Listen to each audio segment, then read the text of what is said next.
Sejam todos bem-vindos ao canal Companheiros da Luz. Leitura do livro E a Vida Continua. Coleção A Vida no Mundo Espiritual, obra do Espírito André Luiz, por Chico Xavier. Iniciemos então a leitura do capítulo 6. Entendimento fraternal. Há quantos dias aqui? Positivamente, não sei, adiantou Ernesto, denotando fome de conversação. E completou: tenho matutado bastante naquele nosso entendimento de Poços de Caldas, acalentando sempre a esperança de revê-la. Gentileza de sua parte. Evelina confidenciou a perplexidade em que vivia. Despertara naquela instituição de saúde que desconhecia de todo, obviamente transferida de casa por imposição da família, porquanto o único fato de que se recordava com clareza era justamente o desmaio em que descambara no tope de uma crise das piores que havia atravessado. E salientou, sorrindo, que tivera a impressão de morrer. Quanto tempo desacordada! Ignorava. Retomara-se apenas quando viera a si do sono profundo e sem sonhos, ali mesmo, no quarto do terceiro andar. Desde então, andava intrigada com o mistério que a administração fazia, em torno dela própria, de vez que não obtivera permissão para telefonar ao marido. Fantini escutava, atencioso, sem articular palavra. Em derredor, algumas pessoas se mantinham sentadas ou caminhavam com naturalidade, lendo ou palestrando, aqui e ali. Rosas, miosotes, jasmins, cravinas, begônias e outras flores, sob árvores recordando amendoeiras, ficus e magnólias, embalsamavam o ar, extremamente diáfano, com perfume delicioso. Alongados os comentários que anotava, curioso, Fantini mostrou estranho brilho no olhar e concordou com Evelina. Declarou achar-se em brasas. Revelou que também sofrera esquisita fuga de si mesmo, com a diferença de que isso lhe ocorrera, logo após a cirurgia, quando voltava para o leito, segundo acreditava. E registrara aquele mesmo fenômeno de retrospecção, a que se reportava a senhora Serpa em seus apontamentos confidenciais, no qual se vira repentinamente devolvido ao passado, desde os primeiros momentos de espanto até os dias primeiros da infância. Depois, dormira pesadamente. Incapaz de explicar-se, quanto ao tempo exato em que se demorara obtuso, inconsciente, tomara acordo de ai próprio naquele nosocômio, 10 dias antes.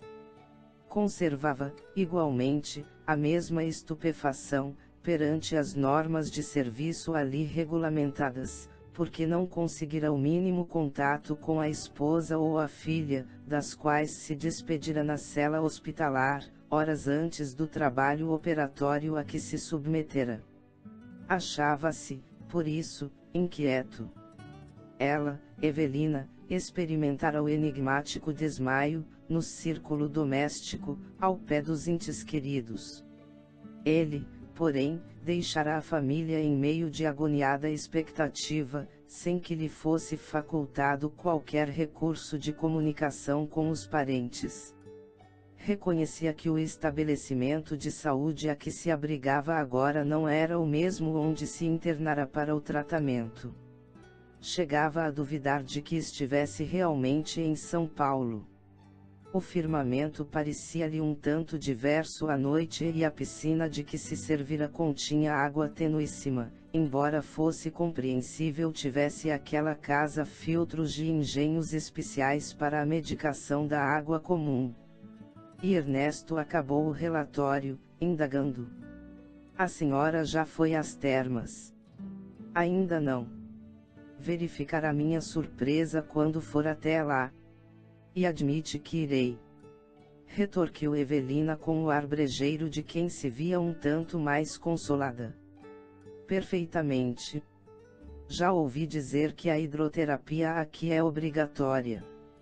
Fantini sorriu significativamente e enunciou, carregando cada palavra de recôndita inquietação. Sabe da hipótese mais razoável? Desconfio de que nos achamos, com a autorização de nossos familiares, numa organização psiquiátrica. Nada sei de medicina, no entanto, estou supondo que os problemas da suprarrenal nos transtornarão a cabeça. Teremos talvez enlouquecido, entrando pelas raias da absoluta alienação mental e, com certeza, a segregação terá sido a providência aconselhável. Por que pensa assim? Volveu a senhora Serpa, muito pálida. Dona Evelina. Não me chame dona. Insisto em que somos amigos e agora mais irmãos. Seja, consentiu Fantini. E continuou. Evelina, você verá os aparelhos engraçados com que nos aplicam raios à cabeça, antes do banho medicinal. E creia que todos os doentes acusam melhoras gradativas. Desde anteontem, quando fui à imersão pela primeira vez, sinto-me mais lúcido e mais leve, sempre mais leve. Acaso não se vê em boa posição mental, desde que despertou? Não tanto. Aflito por notícias dos meus, voltei a sentir agudas crises. Bastava lembrar a mulher e a filha, concomitantemente com a intervenção cirúrgica, e via-me, quase que de imediato, sob asfixia terrível, a desfalecer de sofrimento.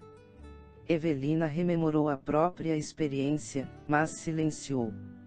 Sentia-se cada vez mais inquieta. Através do cuidado com que as autoridades me respondem às interpelações, estendeu-se Fantini, entendo que se esforçam por manter-nos em harmonia e tranquilidade. Admito que teremos passado por algum trauma psíquico e que nos achamos presentemente na reconquista do próprio equilíbrio, o que vamos obtendo, muito a pouco e pouco. Segundo creio, fomos colocados sob terapêutica puramente mental. Ainda ontem, renovei a reclamação de sempre, solicitando comunicação com meu pessoal, e sabe o que a enfermeira de plantão me respondeu? Perfeitamente, senhora, disse. Irmão Fantini, esteja tranquilo. Seus familiares estão informados de sua ausência. Mas não querem conversar comigo. Nem me chamam ao telefone. Indaguei. E a assistente respondeu: sua senhora e sua filha sabem que não podem aguardar tão cedo a sua presença em casa. Porque eu recalcitrasse, exigindo providências, a moça declarou: por enquanto isso é tudo o que lhe posso dizer. Que dedos de suas próprias observações. Concluo, salvo melhor juízo, que estivemos, claramente sem o sabermos, na condição de alienados mentais, sugeriu Fantini, quase novamente bem-humorado, e de certo emergimos, agora, com muito vagar das trevas psíquicas para o estado normal de consciência. Os médicos e enfermeiros que nos rodeiam estão plenamente justificados, quanto ao propósito de resguardar-nos contra quaisquer tipos de preocupação com a vida exterior. O menor vinco de aflição na tela mental de nossas impressões do momento, assim penso, nos traria talvez grande prejuízo às emoções e ideias, qual ocorre a pequena distorção que desfigura a simetria das ondas elétricas. É possível. Expressiva pausa caiu entre os dois. Após fundo mergulho no mundo de si mesmo, Ernesto rompeu o intervalo. Evelina, quando você entrou na crise terrível de que me fala, ter-se-á confessado antes. Que lhe teria dito o sacerdote? Recebeu dele quaisquer conselhos? A interlocutora assustou-se, perante a angústia com que semelhantes inquirições eram moduladas, e contra-indagou. Oh! Por quê? Por quê, meu amigo? Confessei-me antes do desmaio, sempre que pude, mas, por que procura saber? para chasquear. Fantine, porém, não brincava. Os olhos dele entremostravam indisfarçável mal-estar. Não se amofine. Pergunto por perguntar, devaneou ele, tamborilando os dedos da mão esquerda sobre o tripé que se erguia à frente, numa conjuntura perigosa, qual a que atravessamos, toda a assistência é pouca. Lembrei-me de que você tem uma religião e de que ainda sou um homem sem fé. Ernesto ainda não rematara de todo a última frase, quando uma jovem, num grupo de 3 que caminhavam a curta distância, se rojou ao chão, como quem fora subitamente acometida por violento acesso de histeria, gritando em meio de manifesta agonia mental: Não? Não posso mais. Quero minha casa, quero os meus. Minha mãe. Onde está minha mãe? Abram as portas. Bandoleiros. Quem é bastante corajoso aqui para derrubar comigo estes muros? A polícia. Chamem a polícia. Tratava-se, inquestionavelmente, de um caso de loucura, mas havia tanto sofrimento naquela voz que os circunstantes mais próximos se levantaram, espantadiços. Uma senhora, irradiando paciência e bondade, exibindo na blusa as insígnias de enfermeira da casa, surgiu aos trancos, abriu caminho no grupo de curiosos que começava a adensar-se e inclinou-se, abraçando, maternalmente, a menina revoltada. Sem o mínimo impulso à repreensão, soergueu-a, notificando com inexcedível brandura: Filha, quem lhe disse que não voltará à sua casa? Que não reverá sua mãe? Nossas portas jazem abertas. Venha comigo. Ah, irmã, suspirou a jovem repentinamente asserenada por aquelas mãos fortes e boas que a enlaçavam, perdoe-me. Perdoe-me. Não tenho razão de queixa, mas estou com saudades de minha mãe, sinto falta de casa. Há quanto tempo estou aqui, sem qualquer dos meus? Sei que sou doente, recebendo o benefício da cura, mas porque não tenho notícias. A assistente ouviu calma e apenas prometeu: você as terá. Passando-lhe, em seguida, o braço carinhoso acima dos ombros, concluiu: por agora, vamos ao repouso. A menina, como quem surpreendera na benfeitora alguma recordação do calor materno de que sentia exacerbada carência, encostou a loura cabeça ao peito que lhe era ofertado e retirou-se, soluçando. Evelina e Ernesto, que haviam acorrido para o auxílio possível, contemplaram o quadro, entre aflitos e magoados. Em ambos, a sede de esclarecimento. Que ilação recolher da súplica chorosa da doentinha atribulada pela ausência do ninho doméstico. Que hospital era aquele? Um pronto-socorro para alienados mentais. Um nosocômio destinado à recuperação de desmemoriados. Num impulso de curiosidade que não mais pôde sopitar, abeirou-se Evelina de uma senhora simpática que acompanhara a cena, denotando aguda atenção, e cujos cabelos grisalhos lhe recordavam a cabeleira materna, e assuntou com discrição: desculpe-me, senhora. Não nos conhecemos, mas a aflição em comum nos torna familiares uns aos outros. A senhora pode dar alguma informação acerca da pobre menina perturbada? Eu, redarguiu a interpelada. E advertiu: minha filha, eu aqui, praticamente, não sei da vida de ninguém. Mas escute, por favor. Sabe onde estamos? Em que instituto? A matrona achegou-se mais para perto de Evelina que, a seu turno, recuou para junto de Fantine, e cochichou: a senhora não sabe.